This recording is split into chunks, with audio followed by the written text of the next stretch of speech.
يزره على دين كله وأولاد كافرون أشهد أن لا إله إلا الله وأشهد أن محمدا عبده ورسوله لا نبي بعده اللهم صل وسلم وبارك على سيدنا محمد وعلى آله وصحبه أجمعين أيها الناس اتقوا الله حق تقاته ولا تموتن إلا وأنتم مسلمون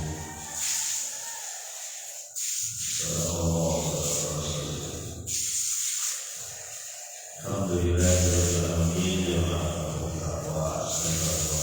warahmatullah dan siapa teman-teman yang mendengar melihat saat ini masih kita lanjutkan masih di surah Al-Ghafir dan sudah sampaikan beberapa hari yang lalu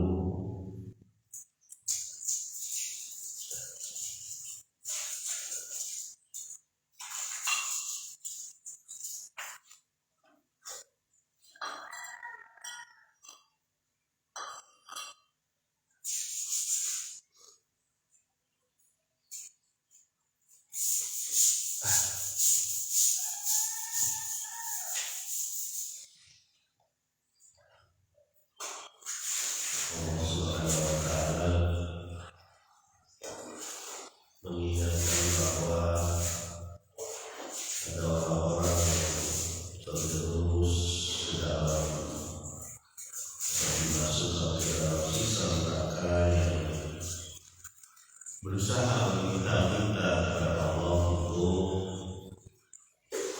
memberikan jalan keluar dari neraka yang menyala-nyala.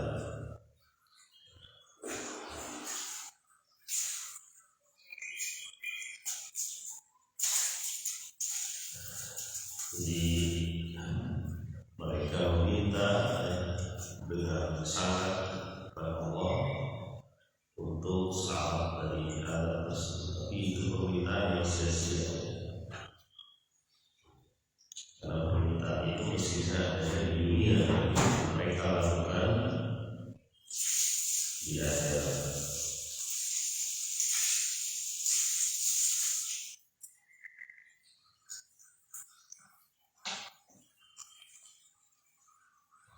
Kita lanjutkan di ayat yang ke-12 surah Ghafir. Bismillahirrahmanirrahim. Dzalikum bi annahu idza du'iya Allahu wahdahu kafartum wa in yushrak bihi tu'minu fahukmu lillahil aliyyil kabir. Begitulah bagi kamu ketika kamu diseru kepada Allah yang esa agar menyebutkan Allah, agar menyatakan bahwa Allah yang esa, bahwa Allah itu satu, tidak ada sekutu. Kafartum, kalian ingkar. Jika tentang kemusyrikan, yaitu seruan kepada Allah bahwa punya sekutu, mereka atau kamu beriman, maka di hari ini hukum hanya milik Allah yang maha tinggi dan maha besar agung. Nah, ini pernyataan yang Allah sampaikan sebabnya mengapa mereka masuk ke tempat yang paling buruk tersebut, yaitu neraka. Kenapa? Karena ketika diseru, diajak untuk hanya menyembah Allah saja, wahdaniyah, menyembah Allah satu, yang wahid, yang satu, yang esa, mereka ingkar sama Allah. Nah, ini prinsip tauhid.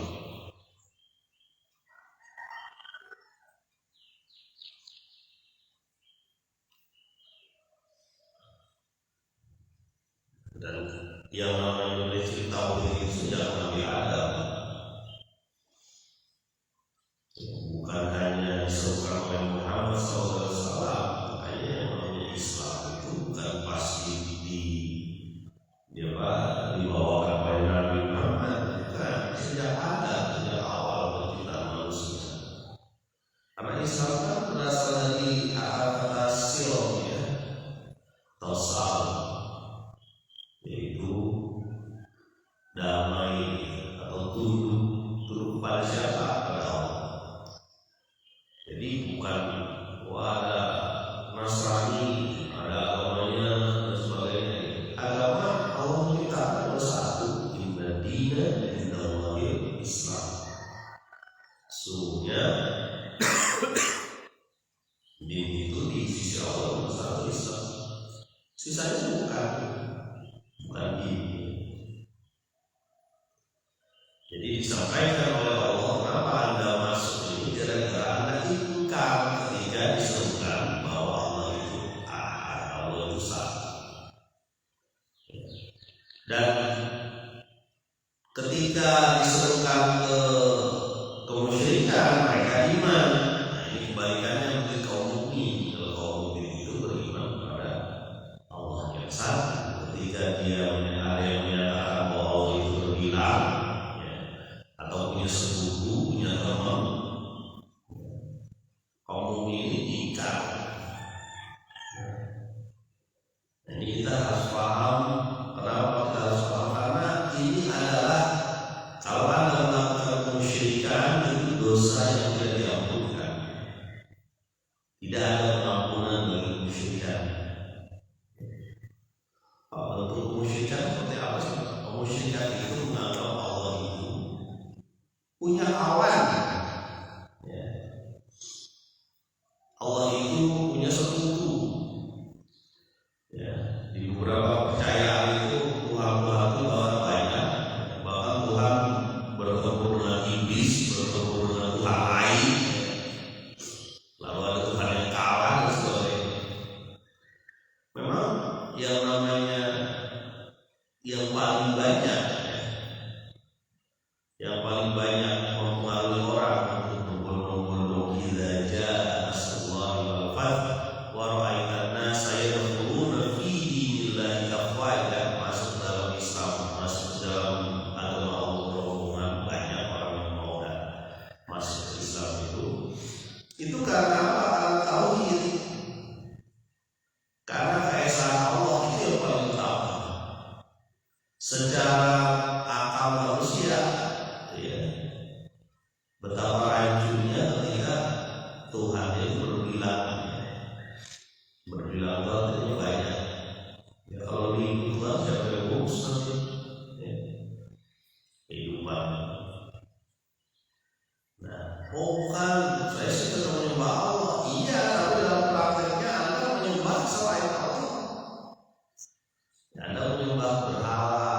Katanya berhala itu kalau di Quraisy waktu itu anak perempuan dari Allah, ya, simbol malaikat sebagai anak perempuan dari Allah. Dia sembah supaya lebih dekat kepada Allah. Itu sekutu, ya. Kalau malaikat anak perempuan, berarti Allah punya perempuan, ya, pasti punya pasangan. Kalau punya pasangan yang tergantung, ya. Makanya dalam Islam itu ada surat Al-Ikhlas, memurnikan ketaatan kepada Allah. Apa itu? Bahwa Allah itu punya ciri-ciri yang gak ada di dalam lainnya. Allah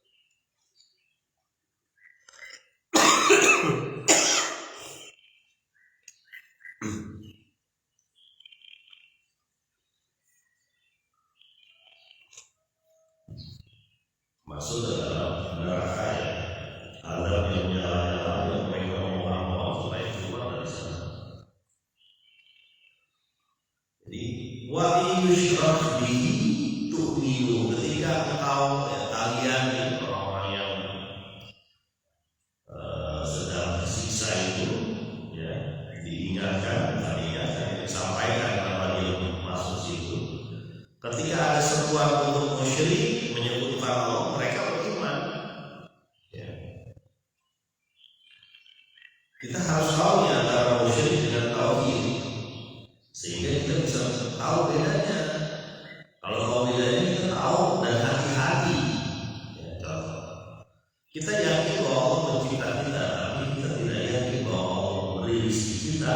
Kita akan menggantungkan pemberian rezeki itu dengan makhluk. Nah, itu musyrik. Ya. Bahwa Allah yang memberi rezeki kita harus yakin. Nah, ketika kita yakin dengan Allah memberi rezeki, berarti caranya pakai cara Allah, bukan cara yang lain. Begitupun yang lain. Ya. Makanya biasanya orang yang keimanannya rusak, dia akhlaknya akan rusak. Ya. Keimanannya rusak, akhlaknya akan rusak. Kayak tadi misalnya dia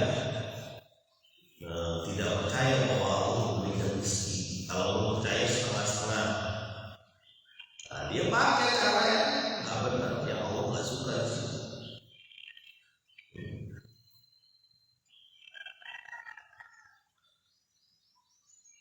Falhamdulillahil aliyyil kabir. Maka hukum hari ini, kebijaksanaan hari ini hanya pada Allah yang maha tinggi dan maha agung.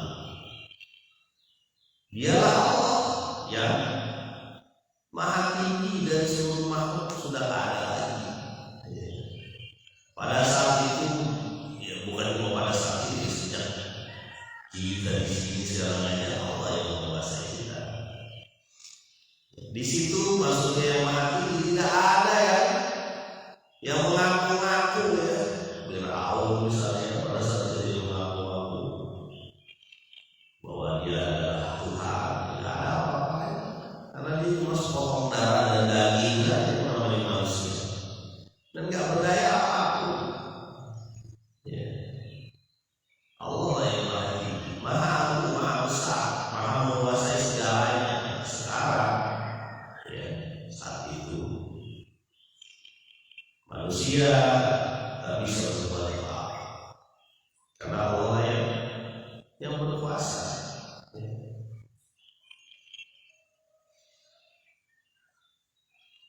Enggak ada diskon dia, wah saya kan anak ustaz, anak kiai, anak anjuran, anak habib, tidak ada. Nggak bisa dia juga diskon ya. Ada diskon nih karena ada ini, nggak bisa. Bahkan ketika mau diganti dengan seluruh dunia apa yang dia punya, ditambah lagi dengan dunia itu nggak bisa. Karena yang menggantikan sisaan yang dia terima dengan apa yang dia punya di dunia itu. Jadi sekuat-kuat manusia punya di dunia apa?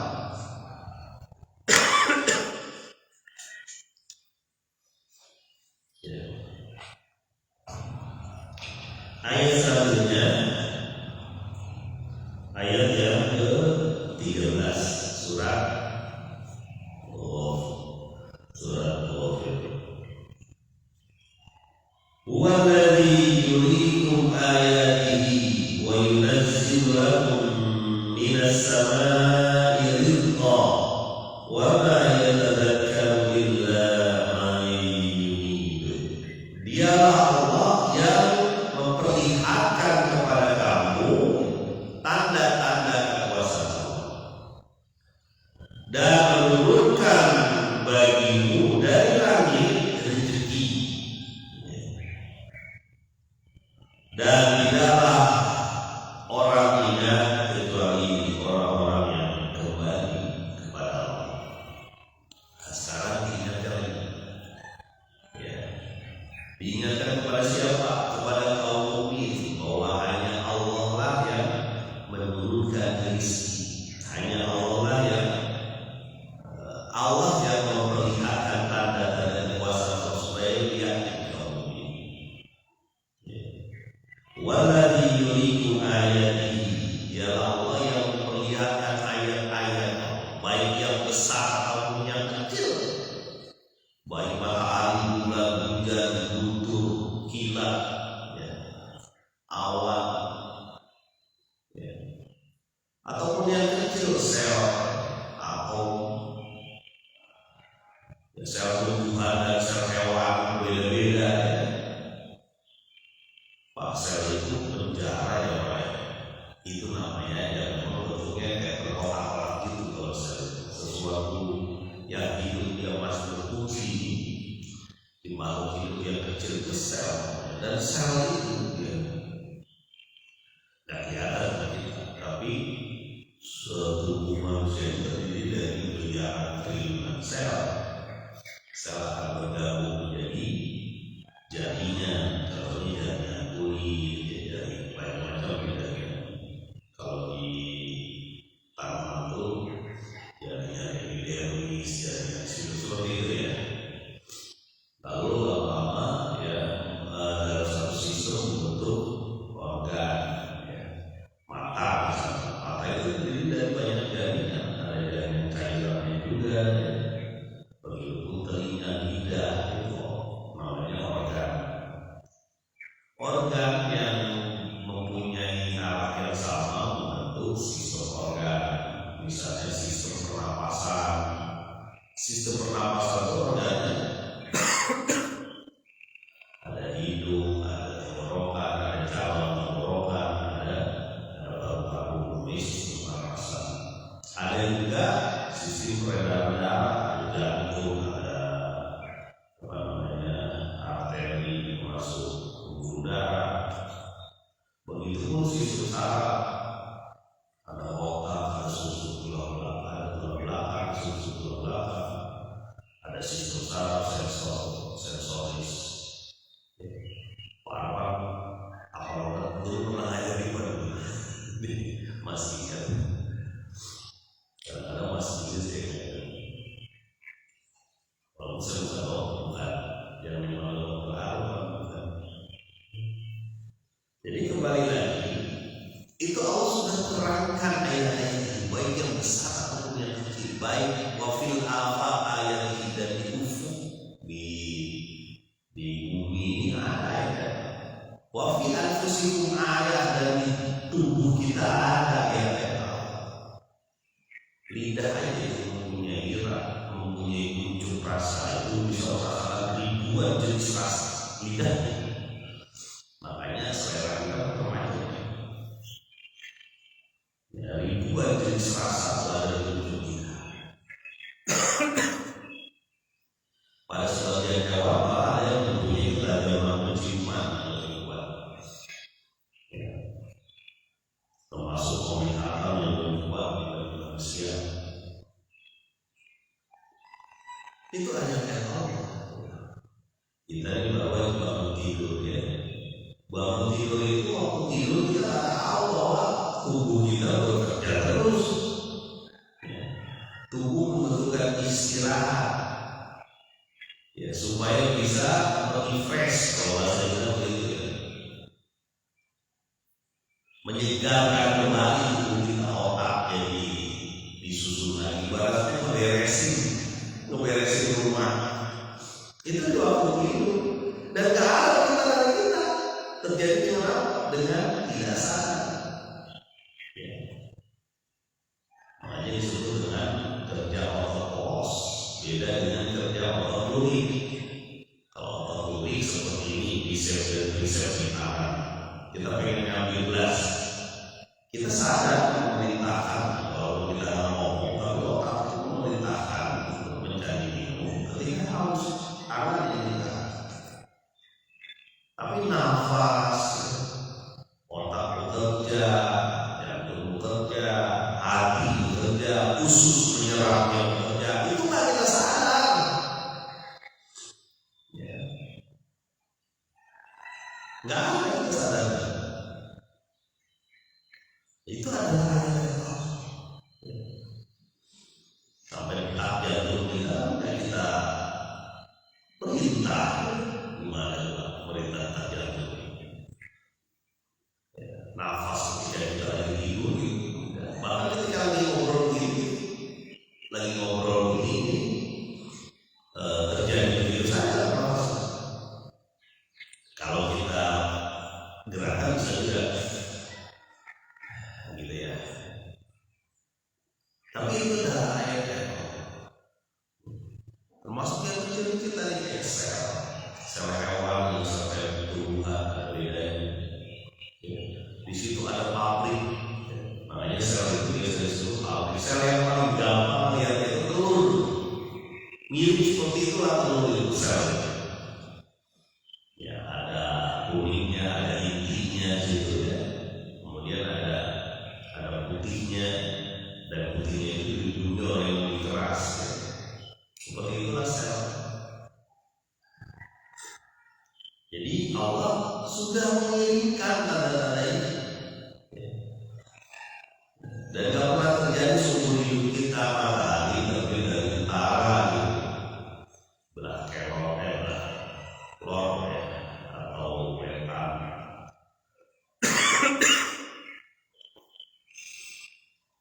Ya. Belah utara. Tidak pernah terjadi seumur hidup kita itu tidak pernah. Ya. Selalu dari timur. Ya. Betapa besarnya itu energi yang dibutuhkan. Ya. Kita untuk menggerakkan sesuatu itu butuh energi besar ya. Memindahkan pasir dari satu kampung ke kampung lain itu mobil itu butuh bensin. Ya. Banyak yang dalam dikeluarkan satu pasir, ibaratnya sekol pasir. Jadi ini sudah disampaikan. Wa yuriikum ayatihi wa yunazzilu lakum minas samaa'i rizqan, dan menurunkan bagi kamu dari langit rezeki. Yang paling gampang kelihatan rezeki dari langit adalah hujan. Tapi gak cuma hujan, sinar pun dari langit. Ya. Hujan sering juga kita bahas ya, bagaimana hujan itu datang ke bumi, membasahi bumi, jadi air minum, jadi sarana untuk penumbuhan tanaman. Ya. Dan itu kita tidak memerlukannya. Kebayang kalau kita angkat air segitu banyak ditumpahin gitu ya. Tidak, ini dalam proses yang Allah buat. Ada daur, ada siklus. Daur itu apa ya? Yang daur itu proses yang berulang.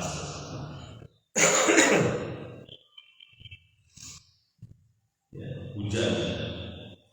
Dan ketika hujan yang tadinya mati itu tanah itu hidup lagi, yang tadinya kelihatannya nggak ada apa-apa, sering merontak, baru sehari dua hari keluar lagi benihnya, mulai hijau lagi rumput-rumputnya. Hujan dan berbagai jenis tumbuhan. Begitupun sinar matahari. Ya. Saya pernah coba ada satu triplek itu tergeletak di rumput. Setelah beberapa hari kita buka itu kering rumputnya, itu kuning itu bahkan ada yang mati. Jadi ini membuktikan bahwa sinar itu juga sesuatu yang diturunkan Allah, yang bermanfaat, sangat dibutuhkan oleh manusia. Ya, enggak cuma buat ngelingin cucian doang. Ternyata disebutkan bahwa dia bisa menguapkan air, itu punya hubungan dengan hujan. Ya, itu juga bermanfaat bagi tubuh manusia, vitamin D. Kemudian yang paling kelihatan itu bermanfaat bagi tanaman untuk bisa berkembang biak, menghasilkan, dan dari situ kita bisa makan dan sebagainya. Itu sinar. Ya, makanya Allah sebutkan khusus itu dalam Al-Quran, wasyam, demi matahari, waduhaha, demi waktu siang ketika waktu duha.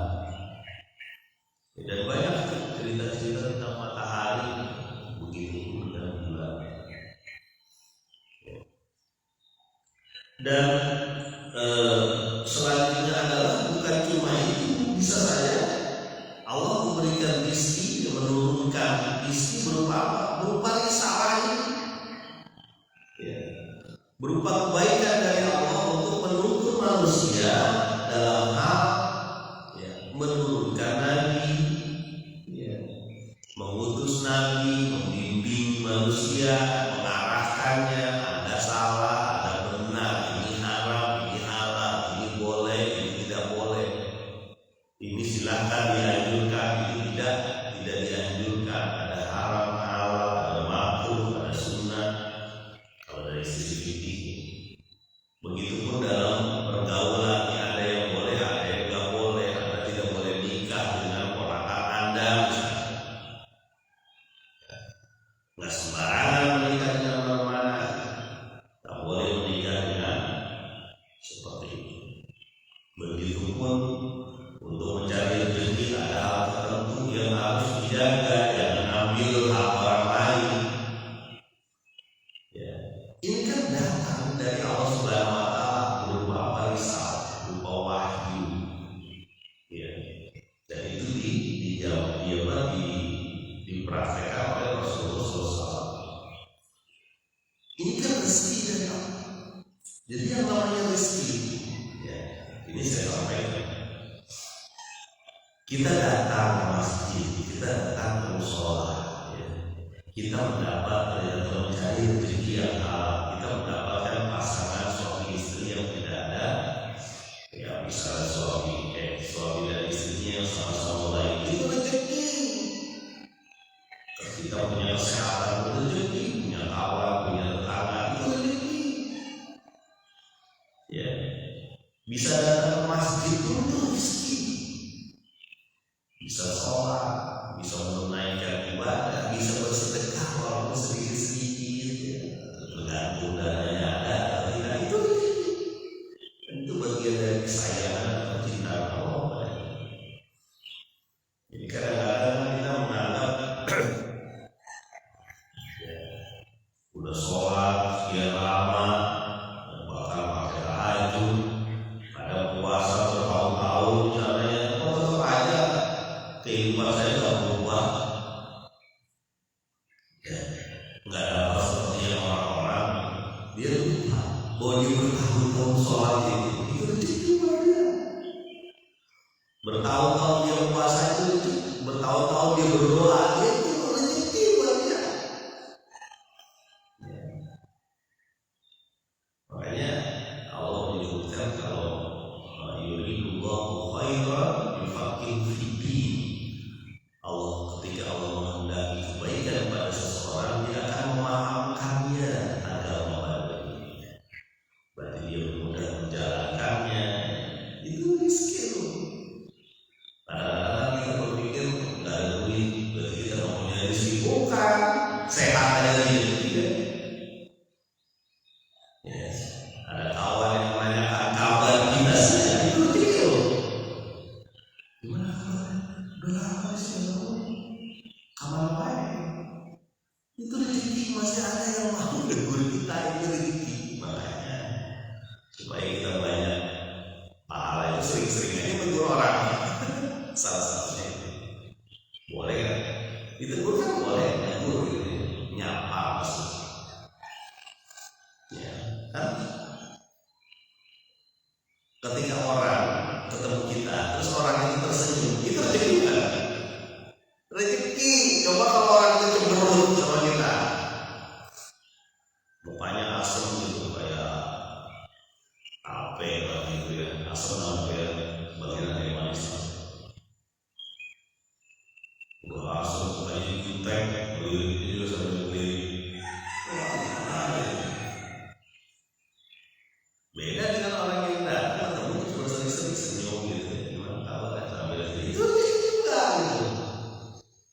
Pak, tapi kan kita nggak ada uang ya, Pak, ya uang urusan lain kan, jadi bukan cuma uang. Wah, ini sampai situ ya. Wa ma yatadzakkaru illa man yunib. Maka dan tidaklah yang ingat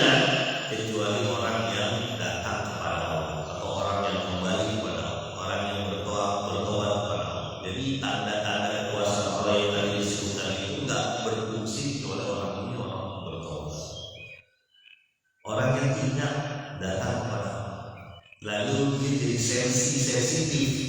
sensitif hatinya ketika jatuh di sana dia jatuh nabrak orang apa dia jatuh dia istimewa mati dengan cara perbuatan dosa. Ketika usahanya terhalangi dia nanti dia catatan keuangannya itu jangan tidak ada yang perlu memberi catatan keuangan saya. Kemarin dia jadi catatan keuangan saya itu lumayan bagus, jadi tahu mana yang masuk mana yang keluar. Bagus itu supaya kita latihan untuk menghisap, menghitung. Ketika misalnya usaha nggak jalan dan sebagainya, kita lihat di catatan keuangan kita banyak ada yang barang haram yang masuk sini. Ya, coba lihat dulu tribunnya mana halal, tribunnya jelas tidak halal. Tepungnya, batu gulanya, dan jelas tidak sekali halal. Jadi yang ingat itu adalah orang-orang yang kembali kepada Allah. Jadi percuma itu setiap hari kita bolak-balik tidur malam berganti siang berganti malam. Setiap hari kita disodorkan oleh Allah Subhanahu wa Ta'ala bahwa kita tidak punya kekuasaan apapun terhadap pergerakan alam ini, bahkan pada tubuh kita sendiri kita tidak kuasa apapun. Bagi orang yang cuek aja nggak mau urusan dan tidak mau kembali kepada Allah, ya apa hilang begitu saja. Ketika orang sakit terkena musibah, mestinya dia ingat saya pernah melakukan hal yang tak benar. Walaupun tidak setiap sakit itu disebabkan oleh kesalahan kita. Nabi Ayub apa salahnya? Diberikan juga sakit. Ya, tapi kita diingatkan bahwa sakit pun sekarang saya sakit itu rezeki bukan? Wah, berada di rumah mau sakit rezeki ya.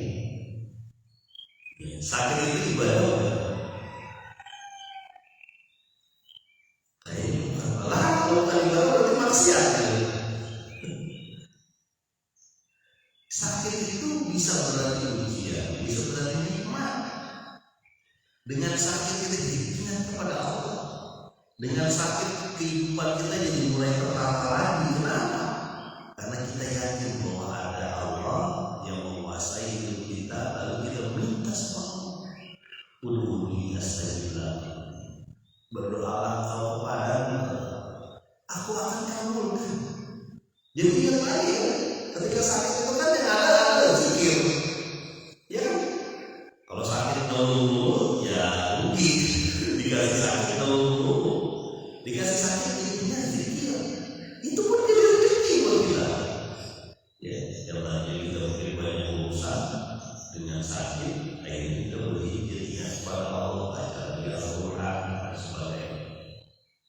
Jadi sakit itu di satu sisi ujian, ya, menuntut kesabaran bagi kita. Tapi di sisi lain itu nikmat. Kenapa? Pada saat sakit itu kan bisa berdialog langsung dengan Allah. Tidak ada yang lain. Ya Allah, saya sakit, saya tidak ada apa-apanya di mana di hadapan Kau ada apa-apa, berikan aku kesembuhan. Ya, Azibil Basha, Ishfi wa Basha. Jadi kembali lagi, tanda-tanda kekuasaan Allah yang diberikan kepada kita, baik lewat ayat kauniyah, ya di alam ini ataupun ayat kauniyah dalam Al-Quran disampaikan, itu nggak bakal sukses menjadi tanda kalau dia tidak taubat, kalau dia tidak datang kepada Allah. Yang punya rasa terhadap tanda-tanda ini adalah orang-orang yang beriman. Ya, mudah-mudahan kita dapat mempelajarinya dan mengamalkan serta mendapatkan manfaat dari tanda-tanda kekuasaan Allah yang Maha Mulia. Subhanallah wa bihamdika, asyhadu an la ilaha illa anta, astaghfiruka wa atubu ilaik. Assalamualaikum warahmatullahi wabarakatuh.